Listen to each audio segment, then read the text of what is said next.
요한복음 6장 66절부터 71절까지의 말씀입니다. 신약성경 154페이지에 있습니다. 한 절씩 교독하시고 우리 마지막 절은 함께 읽도록 하겠습니다. 제가 먼저 읽겠습니다. 그때부터 그의 제자 중에서 많은 사람이 떠나가고 다시 그와 함께 다니지 아니하더라. 예수께서 12 제자에게 이르시되 너희도 가려느냐? 시몬 베드로가 대답하되 주여 영생의 말씀이 주께 있사오니 우리가 누구에게로 가오리이까? 우리가 주는 하나님의 거룩하신 자인 줄 믿고 알았사옵나이다. 두 절은 함께 하겠습니다. 예수께서 대답하시되 내가 너희 12를 택하지 아니하였느냐? 그러나 너희 중에 한 사람은 마귀니라 하시니 이 말씀은 가로 시몬의 아들 유다를 가리키심이라. 그는 12 중에 하나로 예수를 팔자러라. 아멘. 오늘 이 시간 요한복음 6장 66절부터 71절까지의 말씀으로 영생의 말씀이라고 하는 제목으로 말씀을 전하도록 하겠습니다. 우리 옆사람과 한번 인사해 볼까요? 당신은 주님께 속하였습니다 라고 인사하겠습니다.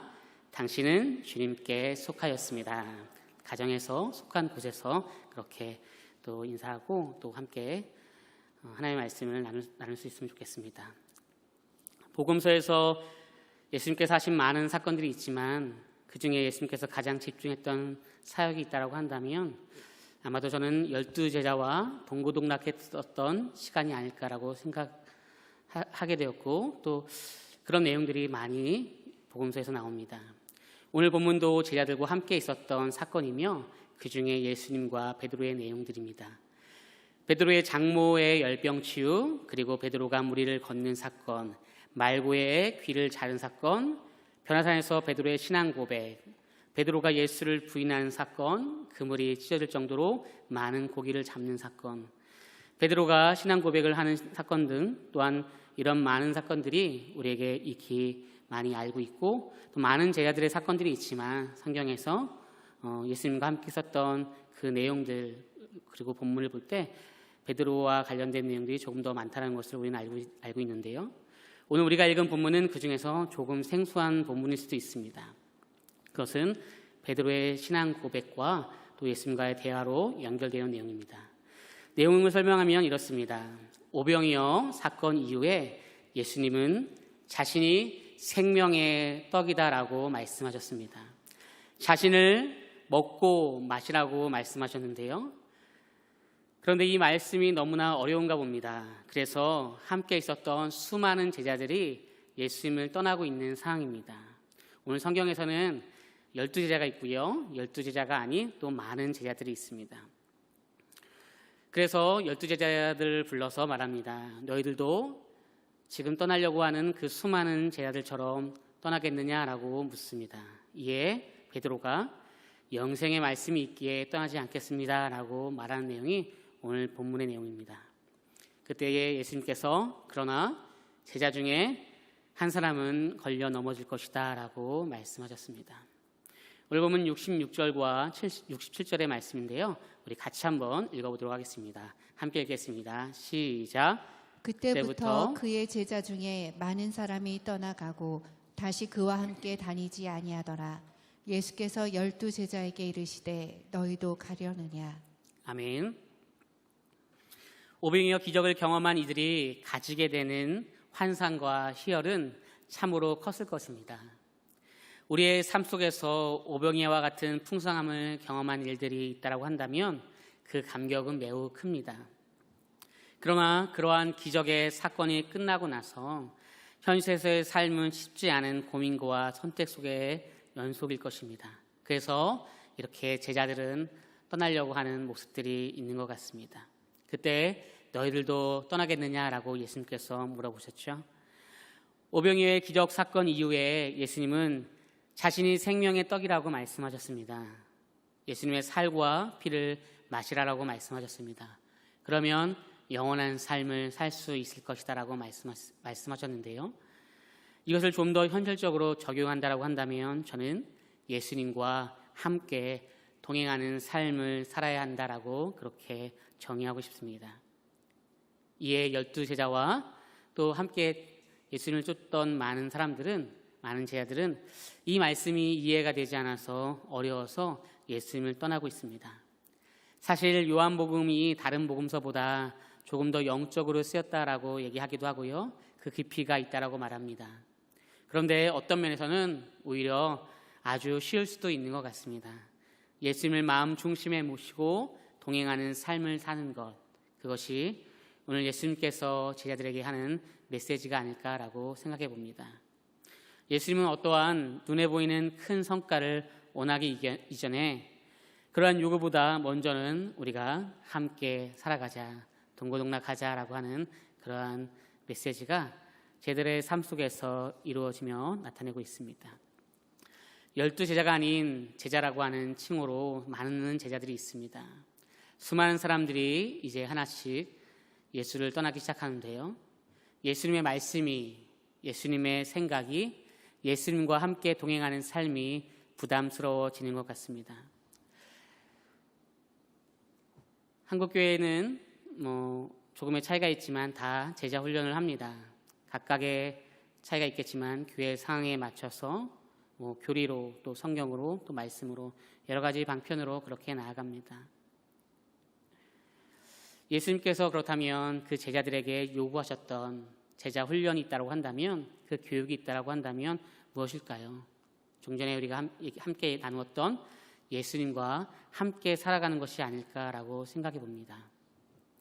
마가복음 3장 13절부터 15절까지의 말씀을 보면 그런 내용이 나오는데요. 먼저 15절에 보면 이런 내용이 있습니다. 귀신을 내쫓는 권능을 주셨다라고 말씀하셨습니다. 자신이 13절에 예수님께서 제자들을 일일이 선택하시고 14절 하반절에 전도하는 능력, 그리고 15절에 귀신을 쫓는 능력을 주셨습니다.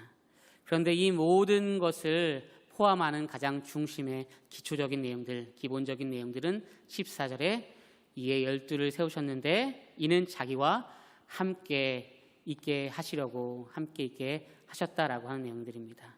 그러니까 어떠한 큰 무엇인가를 이루는 것들도 중요하고 또 많은 능력이 있다는 것이 너무나도 필요하겠지만 그것의 시작은 예수님과 함께 꿈꾸고 함께 생각하고 함께 동행하는 모습의 출발이 바로 제자들에 대한 모습이고 바로 우리의 모습일 것입니다. 그렇다면 오늘의 내용들을 6장 전체 내용들을 보면서 함께 정리해 볼까요? 표를 한번 보도록 하겠습니다. 요한복음 6장의 내용들의 말씀을 보면 56절에 예수님께서 내 살을 먹고 마셔라. 그렇다면 영원히 살 것이다 라고 말씀하셨고요. 수많은 제자들은 이 말씀이 어렵다라고 말하였습니다. 이에 이 말이 너희들에게 걸림이 되느냐라고 예수님은 물어보셨고 이제 12제자에게 너희들도 그 많은 다른 제자들처럼 가겠느냐, 나를 떠나겠느냐라고 예수님 물어보셨습니다. 그때 베드로가 영생의 말씀이 주께 있사온데 우리가 누구에게로 갑니까? 그렇지 않습니다 말하였습니다. 그러나 예수님께서는 누군가는 이것에 있어서 걸려 넘어질 것이다. 나를 배반하는 자, 나를 떠나는 자, 나와 멀어지는 그러한 제자가 있을 것이다 라고 하며 가룟유다의 배반을 예고하셨습니다. 이것이 오늘 본문과 연결되는 앞의 내용들과 전반적인 오늘의 말씀의 내용들입니다. 그렇다면 저는 생각해 봤습니다. 물론 지금은 우리가 예수님의 살과 피를 먹는 것들, 이것에 있어서 오해가 없기도 하고 또 이해를 못하는 것이 없는데 그 당시에는 이것이 조금 어려웠나 봅니다. 또 이해하기 어려웠나 봅니다. 그래서 그럴 수 있겠다라고 생각을 했습니다. 그러나 예수님과 함께 살아가는 삶을 살아갈 때에 왜 수많은 제자들이 더욱이 오병이어의 풍성한 기적을 경험했고 많은 기적을 또 경험했던 이들이 또 예수님의 가르침을 받았던 사람들이 왜 예수님을 떠나려고 하고 떠나고 있는지, 왜 예수님을 떠나고 있을까요? 그런 생각을 하게 되었습니다. 나라면 이곳에 있는 내가 수많은 제자들 중에 한 명이라면 나 역시도 이해가 가지 않고 잘 모르게 됐을 때, 나의 생각과 예수님의 생각이 좀 달라질 때, 전혀 그 말씀을 이해하지 못할 때 나는 어떨까라는 생각을 하게 되었습니다. 우리는 잠깐 비대면 예배를 드리고 있습니다. 잠깐이란 단어를 쓰고 싶습니다. 이때 찾아오는 가장 큰 고민 중에 하나가 있다고 한다면 요즘에 과연 이 예배를 하나님께서 받으실까? 이 비대면 예배가 온전한 예배가 될 수 있을까? 하나님 앞에 영광 가운데 나아갈 수 있을까? 라고 하는 얘기들을 함께 고민하며 또 토론하고 또 논쟁을 하기도 합니다. 하나님께 죄송스러운 마음이 들기도 하죠. 저 역시도 한편에 그런 마음이 있기도 합니다. 여러분도 혹시 가나안 성도라고 들어보셨나요? 가나안 교인 혹은 가나안 성도라고 하는 용어는 성경에 나오는 지명인 가나안, 그러니까 이 가나안을 거꾸로 하면 무엇이죠? 안 나가 있죠. 이것의 문자적인 어휘 플레이입니다. 그러니까 가나안 성도, 교회를 안 나가는 성도다라고 하는 그러한 내용들입니다. 교회를 나가지 않지만 자신들은 크리스찬이다라고 말하고 있고요. 또 이러한 내용들이 지식 백과에도 올려 있는 그러한 단어의 내용입니다. 2017년도의 통계에 따르면 벌써 가나안 성도가 무려 100만이 넘었습니다. 제가 작은 통계를 잡고서 얘기해도 100만이 넘었다고 합니다. 물론 약간의 차이는 있겠죠. 이들은 이렇게 얘기합니다. 나는 예수를 떠난 것이 아니라 교회만 떠났을 뿐이다. 생각이 부딪히고 또 불편하고 또 어떠한 이유 때문에 내가 교회를 떠났을 뿐이지 나는 예수를 떠난 것은 아니다 라고 말합니다. 저는 예수님과 교회를 분리하는 것에 있어서 옳다고 생각하지 않습니다. 교회에 실망하고 사람과 관계하는 것이 불편하다고 해도 교회를 떠나 온라인으로 예배를 드리는 것을 권장하지 않습니다. 성도와 성도는 교회와 함께 지어져 가야 합니다. 그러기에 가나안 성도로 지내고 있다면 그것이 평생의 그의 삶 가운데 예배를 그렇게 드리기보다 빠른 시일 가운데 교회에 돌아오고 또 성도와 함께 교제하는 것이 필요하다라고 그렇게 생각합니다. 에베소서 2장 20절부터 22절까지의 말씀에 있는 내용이 그것과 연결되는 내용인데요. 우리 20절부터 22절까지의 말씀을 우리 한 목소리로 같이 함께 읽도록 하겠습니다. 함께 읽겠습니다. 시작. 너희는 사도들과 선지자들의 터 위에 세우심을 입은 자라. 그리스도 예수께서 친히 모퉁이 돌이 되셨느니라. 그의 안에서 건물마다 서로 연결하여 주 안에서 성전이 되어가고 너희도 성령 안에서 하나님의 거하실 처소가 되기 위하여 그리스도 예수 안에서 함께 지어져 가느니라. 아멘. 예수님께서 친히 모퉁이 돌이 되어주셨습니다. 그 모퉁이 돌을 통하여서 건물 2개가 연결되죠. 그 건물들이 연결되면서 처소가 있지만 22절에 하나님이 거할 처소가 되기 위하여서 더 아름다운 온전한 처소가 되기 위하여서 그리스도 안에서 서로가 함께 지어져 가는 것입니다. 그러니까 나와 하나님과의 관계가 당연히 신자로서 있지만 뿐만 아니라 나와 다른 사람과의 관계, 그것이 연결되는 것입니다. 하나님 사랑, 이웃 사랑, 그렇게 연결될 때, 그렇게 하나가 되어질 때 때로는 힘들기도 하죠. 때로는 또 눈물도 나기도 하고, 그러나 오히려 때로는 기쁨이 있을 수 있습니다. 그렇게 하나의 건물, 하나의 공동체가 지어져 간다라고 에베소 2장 20절 이하의 말씀에서는 잘 그 내용들을 설명하고 있습니다. 교회는 유형교회와 무형교회로 나눌 수 있는데요. 유형교회와 무형교회로 나눌 수 있는데 이 내용을 살펴보면 이렇습니다. 유형교회는 눈에 보이는 교회입니다. 유형교회는 하나님의 자녀로 부름받은 성도가 회집하여 한 마음으로 하나님을 찬양하고 예배를 드리기 위한 그런 공간, 처소, 그런 공동체입니다. 그렇게 하나님의 구원 사역을 이 땅에서 이루어가며 선교적인 메시지를 가지고서 그 중심을 가지고서 살아가는 교회가 유형교회입니다. 이것과 함께 또 하나의 교회가 있는데 그것은 무형교회입니다.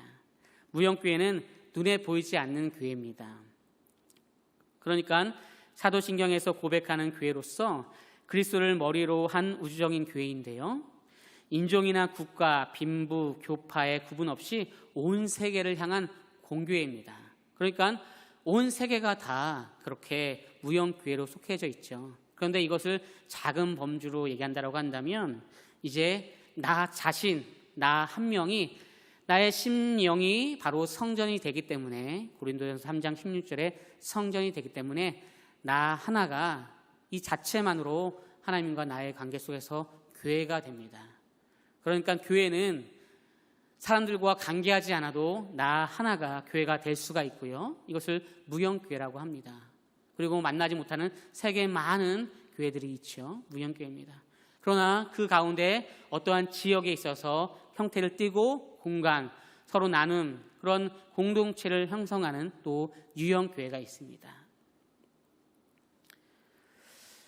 그러게 예수님이 다시 오시는 그날까지 질병이나 타인의 어감이나 정말 어떤 특별한 것을 제외하고서 건강한 그리스도인이라고 한다면, 신자라고 한다면 무형교회로서 또한 유형교회로서 모두를 가지고 있는 그런 모습 가운데 주님 앞에 나아가야 됩니다.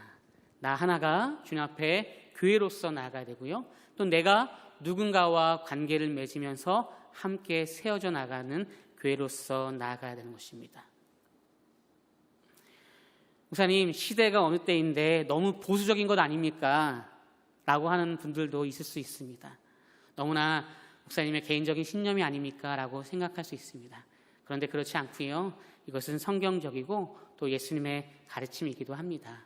그렇게 우리가 무형교회로서 유형교회로서 하나가 되어서 나아갈 때 건강한 그리스도인이 되는 것이죠. 그런데 오늘 우리가 소위 말하는 비대면 예배와 가난한 성도가 드리는 그 예배는 조금의 차이가 있습니다. 우리는 개인의 편의와 선택이 아닌 코로나 바이러스라고 하는 특수한 상황들 속에서 어떤 질병이죠. 그리고 이것이 코로나 바이러스라고 하는 특별한 상황들 속에서 전염병이죠.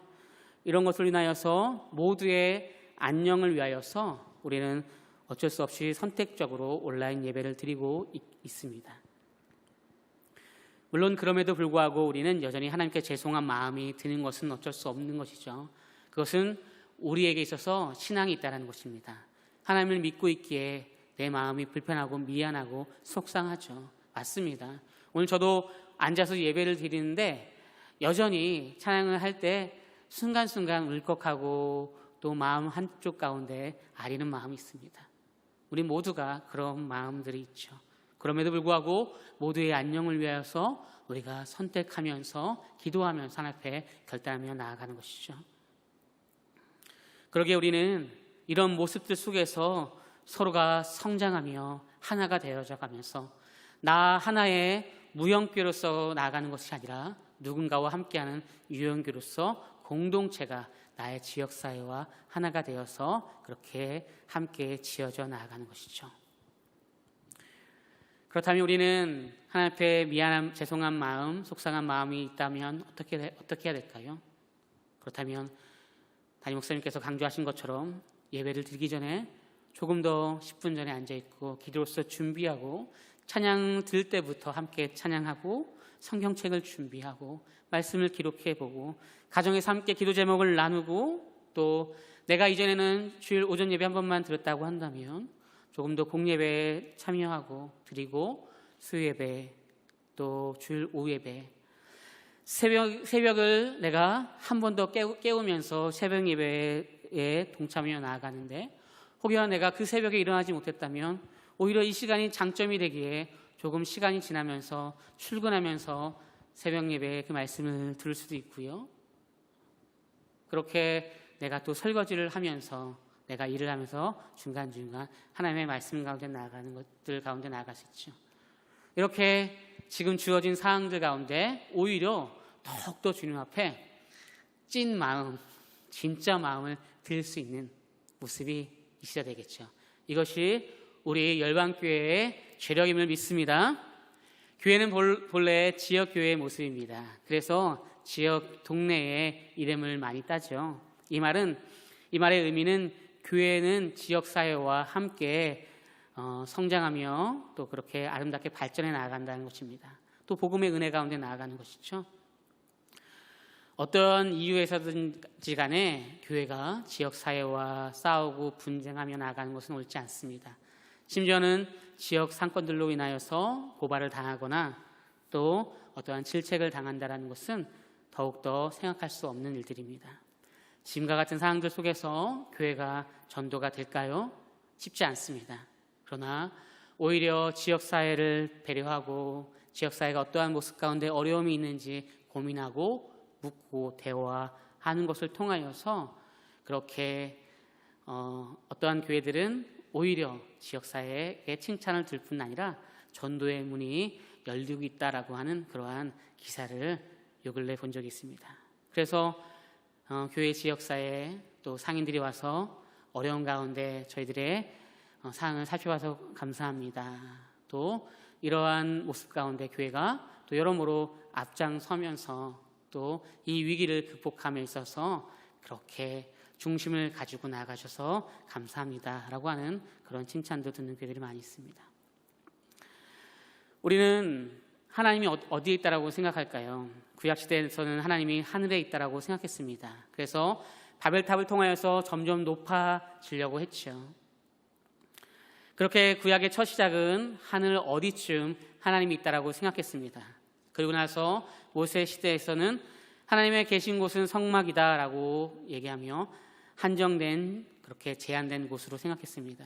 그리고 솔로몬 시대를 지나면서는 하나님이 계신 곳은 성전이구나라고 생각했습니다.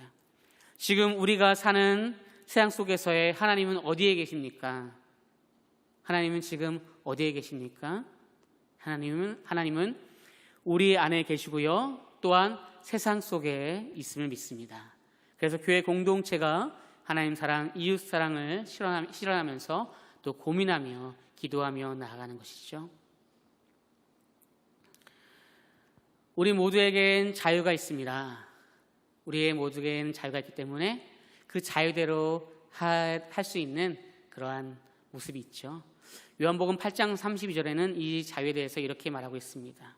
우리 요한복음 8장 32절을 다 함께 읽어보도록 하겠습니다. 함께 읽겠습니다. 시작. 진리를 알지니 진리가 너희를 자유롭게 하리라. 자유가 있는데요. 그 자유, 그러니까 나에겐 자유가 있어 라고 하는 이 자유 앞에 아주 중요한 명제가 있습니다. 그것은 진리를 알지니 진리가 너희를 자유롭게 한다는 것입니다. 진리는 무엇입니까? 신구약을 통틀어서 지속적으로 말씀하는 것은 무엇입니까? 하나님 사랑 그리고 이웃 사랑이 있죠. 아니 지역사회를 얘기하는 것뿐만 아니라 지금 우리 교회 공동체의 상황만 봐도 너무나 쉽지 않습니다. 목사님 야심차게 기도하면서 준비했는데 이 어려움들 속에서 지금 한 달 동안 월세를 내지 못하고 있습니다. 어려운 가운데 2주 동안 문을 닫았습니다. 어떻게 될지 모르겠는데 참 기도해 주세요 라고 하는 모습이 있습니다. 그러니까 그냥 멀리 누군가가 아니라 조금 더 아주 멋있게 지역사회 공동체가 아니라 그냥 나의 피부치, 나의 가족, 함께 매일 만나는 우리 공동체의 삶을 돌아볼 때에 그 상황들 가운데 뾰족한 수가 없는 어려움이 있는 분들이 너무나 많다는 것입니다. 방법을 강구할 수가 없습니다. 그냥 이 위기를, 이 어려움을 같이 빨리 끝나면서 나아갈 수밖에 없는 이 상황들 가운데 기도하겠습니다라고 하는 말을 하지만 이거 역시도 너무나 송구하고 미안하고 속상한 모습이죠.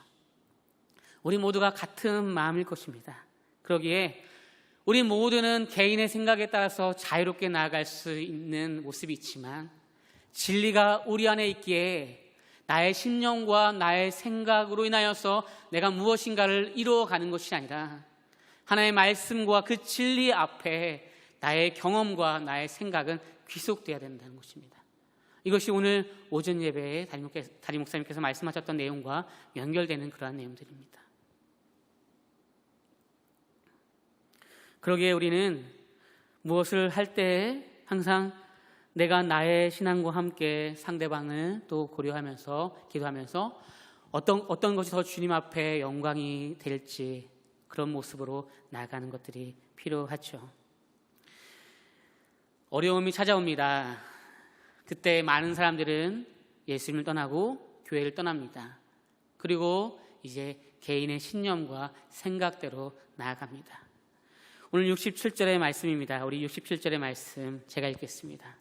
예수께서 12 제자에게 이르시되 너희도 가려느냐라고 말씀하십니다. 어려움이 옵니다. 힘듭니다. 여러분들도 혹여나 예수님과 멀어지겠습니까? 예수님과 함께 가지 않고 떠나려고 하십니까? 우리의 마음 가운데, 모습 가운데 그러한 생각들이 가끔씩 올라올 때가 있죠. 그러나 예수님과 멀어지면 안 되고요. 교회와 멀어지면 안 되고요. 우리의 마음과 생각은 항상 주님 앞에 붙들려 있어야 할 것입니다. 사람들은 이렇게 말합니다. 이제 가나안 성도는 더욱더 늘어날 것이다. 200만, 300만, 400만의 그런 가나안 성도가 될 것이다. 기독교는 쇠퇴할 것이고 하나님을 사모하는 마음들은 점점 식어져 갈 것이다 라고 말하는 이들이 있습니다. 지금 각 처소에서 예배를 드리고 있는 모든 분들께 부탁드립니다. 지금의 시간을 기회로 삼아 주십시오. 목장의 식구들과 함께 권면하면서 더욱더 공예배를 사모하며 주일 오전, 오후 수예배, 또한 새벽에 각 처소에 있어서 하루의 시작을 말씀으로 나아가십시오. 강건하며 그렇게 나아가길 소망하지만 혹여나 그 시간 가운데 드리지 못했다며 그 시간을 넘어서도 우리는 주님 앞에 나아갈 수 있는 그러한 제도적인 또 은혜가 지금은 있습니다. 그런 모습으로 우리는 나아갈 줄을 믿습니다.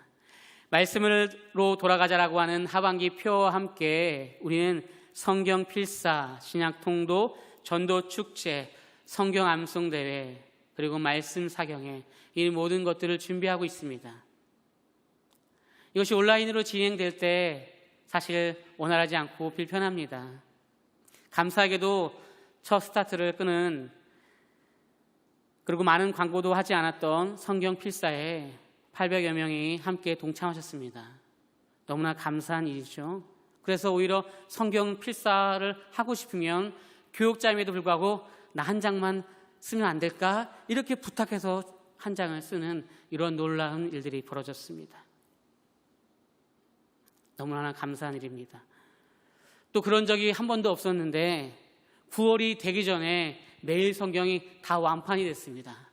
그래서 교육자들이 가진 것들을 줘야 되는 상황까지도 왔습니다. 그것이 달이 바뀌기 전에 일어난 적이 한 번도 없는데 처음 있는 일입니다. 위기 속에서 침체되고 안 된다라고 할 수 있지만 오히려 이 위기 속에서 신앙이 후퇴되는 것이 아니라 더욱더 말씀을 사모하려고 하고 더욱더 어떻게든지 그 가운데 붙들려 있으려고 하는 모습들이 보입니다. 2주 후에 있을 성경 우리 통독의 시간들을 준비하고 있는데 많은 분들이 지금 준비하고 마음 가운데 사모하고 있음을 믿습니다. 네, 아마도 그럴 것이라 확신합니다. 아주 잘하고 계십니다. 우리가 이런 것들 하나하나 계획했지만 이거 역시도 잘 진행되지 못할지도 그 주에 돼야지만 아는 경우들도 너무 많습니다. 그래서 이제는 물어보지도 않으시죠. 잘 이게 됩니까 안 됩니까? 그 주가 돼야지 알 때가 많기 때문이죠. 우리의 계획대로 이루어지지 않을 수 있지만 그러나 우리는 낙심하지 않고 최선을 다해서 주님 앞에 나아갑니다. 이것이 우리의 모습입니다. 지금은 각 처소에서 개인의 교회로서 1000개로 터진 예배를 드리고 있지만 하나님의 때에 이 1000개의 가정에서 드리는 교회는 다시금 하나의 교회로 함께 모일 날이 반드시 있음을 믿습니다. 우리는 흔들리지 않고 지금이다 또 다시 가득 차서 이 교회 예배당에서 모이는 그날이나 동일하게 눈동자가 흔들리지 아니하면서 그렇게 중심을 가지고 나아갈 줄을 믿습니다. 말씀을 정리합니다. 지금은 비대면 예배, 대면 예배에 대한 얘기가 분분합니다. 그리고 또 어떤 예배가 맞는지 한 얘기들도 많이 있죠. 뜨거운 감자가 되어서 사실은 매스컴상의 이슈화가 되기도 합니다. 이런 얘기를 하는 것들도 사실 저 역시도 불편하고 어색하기도 합니다. 그러나 사실 엄밀히 말한다면 비대면 예배는 하나님과의 관계적인 예배를 말하는 것이 아닙니다. 그러니까 하나님과의 비대면 예배는 없습니다. 내가 누군가와 사람과의 비대면이죠. 내가 어떠한 물건을 택배로 받을 때 그러한 택배의 비대면인 것들처럼 비대면이죠. 그러니까 사람과 사람과의 비대면이지 하나님과 나와의 비대면이 존재하는 것은 아닙니다. 하나님과 나와의 관계는 항상 대면입니다. 특수한 상황 속에서 여러분과 또 제가, 목회자와 성도가 또 목자와 목원이 때로는 그렇게 온라인상으로 만날 뿐이지, 그렇게 비대면 할 뿐이지, 우리는 각자의 처소에서 각자 있는 곳에서 만약에 예배를 드린다라고 하면 그렇게 대면하면서 주님 앞에 영광을 올리는 예배를 드리고 있습니다. 여러분께 묻습니다. 영생의 말씀이 있으십니까? 그리고 하나님을 사모하십니까? 그렇다면 우리는 모두가 영과 진리로 드리는 하나님과 대변하는 주님이 충분히 또 반드시 아름답게 받으실 영광스러운 예배를 드리고 있는 것입니다. 그러나 여러분들이 컴퓨터 앞에 앉아서 때로는 스마트폰 앞에 앉아 있지만 때로는 출석 체크하듯이 그냥 시간 가운데 무엇인가 한 번을 체크하는 모습으로 앉아 있다고 한다면 시간을 지켰을지 모르겠지만 그것이 오히려 주님과 나와의 비대면의 그런 예배입니다. 통하지 않는 예배인 것입니다. 지금 우리의 시간은 앞으로 역사가 증거하는 중요한 시간입니다. 이제 개인을 넘어서서 우리가 될 때입니다. 개인을 넘어서서 우리가 될 때입니다. 우리의 인내가, 우리의 성숙이 하나님의 영광이 될 시간입니다. 여러분들 걸려 넘어지지 마십시오. 영생의 말씀이 있기에 오늘도 심차게 주님 앞에 전진합니다. 우리는 후퇴하지 않습니다. 너희도 떠나겠느냐라고 하는 그 수많은 제 아들이 떠나는데 너희들도 떠나겠느냐라고 하는 그러한 예수님의 질문 가운데 베드로의 고백처럼 우리는 당당히 말할 것입니다. 68절의 말씀입니다. 시몬 베드로가 대답하되 주여 영생의 말씀이 있으니 주께 있사오니 우리가 누구에게로 가오리까? 여전히 우리는 주의 말씀 앞에 붙들려 있겠습니다 라고 베드로의 그 고백이 우리의 고백이 될 줄을 믿습니다. 변하지 않는 영생의 말씀이 우리 안에 있습니다.